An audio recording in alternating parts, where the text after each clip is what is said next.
आवाज सरोकार। नमस्कार, मैं हूं काजिम अब्बास। वक्त हो चुका है अहम बात का। सीएम योगी ने मंगलवार को राजधानी लखनऊ से हर घर तिरंगा अभियान की शुरुआत की है। साथ ही बाइक रैली को हरी झंडी दिखाई। इस दौरान सीएम योगी ने कहा, भारत दुनिया की तीसरी बड़ी आर्थिक शक्ति बनने की ओर अग्रसर है। इसका मतलब है कि 140 करोड़ भारतवासियों के चेहरे पर खुशहाली लाना। इस बार यूपी सरकार 4.75 करोड़ से अधिक तिरंगे फहराने वाली है।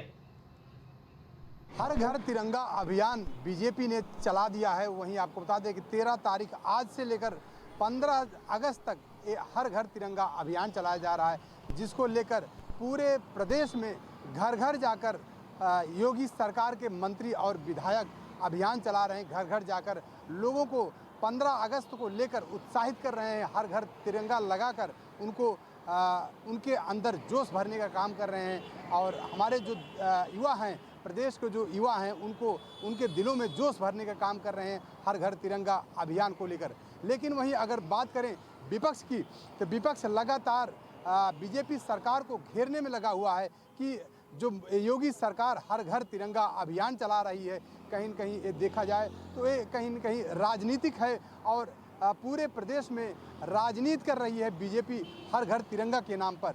जाहिर सी बात है, जिस तरीके से 15 अगस्त मनाया जाता है, उसी तरीके से बीजेपी हर घर तिरंगा अभियान चला रही है। लेकिन विपक्ष लगातार योगी सरकार को घेरने में लगा हुआ है। कैमरा पर्सन हेमंत साथ राजेश यादव, प्राइम टीवी, लखनऊ। वहीं बता दें कि 2023 में प्रदेश में 4.5 करोड़ तिरंगे फहराए गए थे। हर घर तिरंगा अभियान के तहत यूपी में हर घर, सरकारी दफ्तर, गली नुक्कड़ तक तिरंगा लहराया जाएगा। इसके अलावा तिरंगा यात्रा, तिरंगा रैली, तिरंगा सेल्फी का आयोजन किया जाएगा। तो वहीं विपक्ष योगी सरकार के तिरंगे अभियान को वोट बैंक की राजनीति बता रहा है, तो कांग्रेस तिरंगे को लेकर आरएसएस पर निशाना साध रही है। 3 नौजवान 1971 की बात शायद है, वो आरएसएस के दफ्तर में जबरदस्ती घुस के झंडा फहराने लगे। उनके साथ मारपीट हुई, वहाँ पुलिस आ गई। तो सवाल ये उठा कि यहाँ मारपीट क्यों हुई। तब ये मालूम पड़ा कि यहाँ तो तिरंगा झंडा अब तक फहराया ही नहीं गया, और ये तीनों नौजवान वहाँ तिरंगा झंडा फहराया करते थे। उससे देश में पूरी बदनामी हुई। उस दिन के बाद आरएसएस ने झंडा फहराया। अभी भी सब जगह फहराते कि नहीं फहराते ये नहीं मालूम। आरएसएस को ये सिद्ध करना है कि वो तिरंगे झंडे को मानते हैं या नहीं मानते हैं। अगर वो ऐसा कर रहे हैं तो अपना पाप धो रहे हैं। लेकिन मेरा कहना है कि अपनी आरएसएस की शाखाओं में उनको 365 दिन झंडा फहराना चाहिए, तब उनका पाप धुलेगा। भारतीय जनता पार्टी के और आरएसएस के मुख्यालय में 50 सालों तक जो है तिरंगा झंडा लहराया नहीं गया। अब जब पूरे देश में तिरंगे का माहौल बन गया है, तो भारतीय जनता पार्टी इस आंदोलन को कैश करना चाहती है। हम लोग भी लगातार हर घर में झंडा लगाने का कार्यक्रम कर रहे हैं, लेकिन हम लोग इसको वोट की राजनीति से देखते हैं।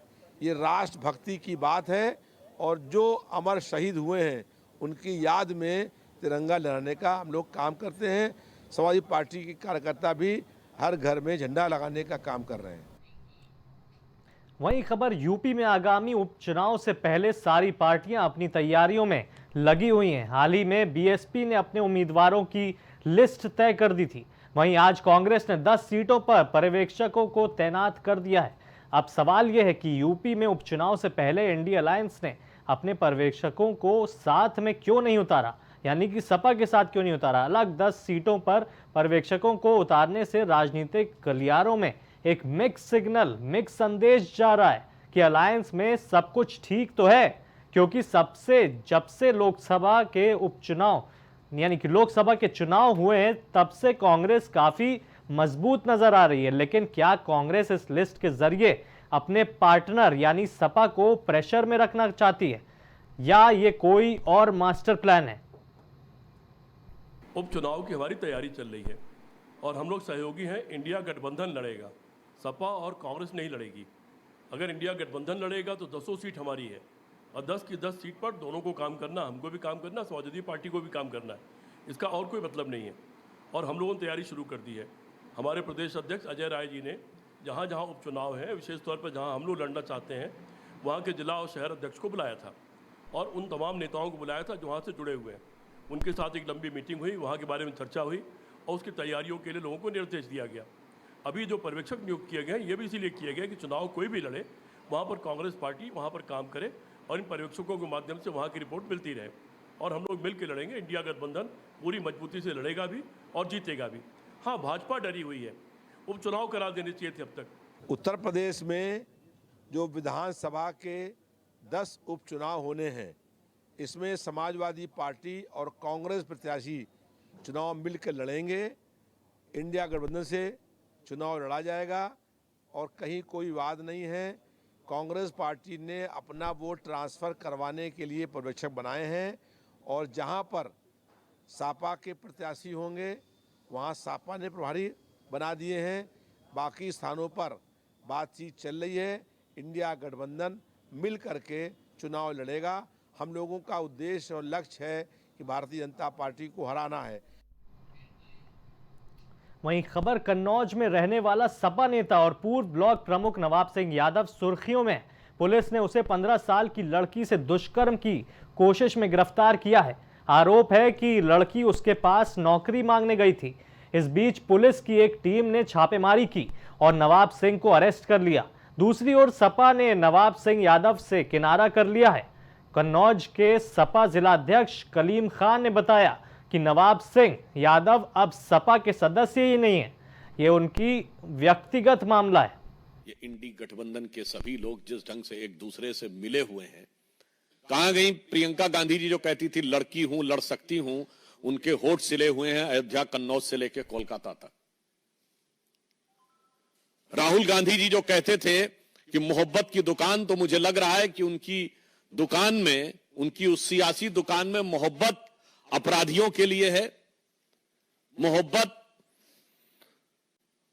आतंक के आरोपियों के लिए है, मोहब्बत भ्रष्टाचारियों के लिए है, मोहब्बत दंगाइयों के लिए है और मोहब्बत बलात्कारियों के लिए है। नवाब सिंह पिछले 5 सालों से पार्टी विरोधी गतिविधियों में लिप्त था, तो फिर उसके लिए पार्टी की तरफ से हमदर्दी भरे लेटर आखिर कौन भेजता था? ये वो लेटर है जो समाजवादी पार्टी की उन खंडन पर सवाल खड़े करता है जिनमें वो ये कहते हैं कि उनका नवाब सिंह से कोई लेना देना नहीं है। वहीं इस मामले पर बीजेपी ने प्रेस कॉन्फ्रेंस करके सपा पर सवालिया निशान खड़े किए थे। अभी आपको सुनाया था सुधांशु त्रिवेदी ने जो कुछ कहा।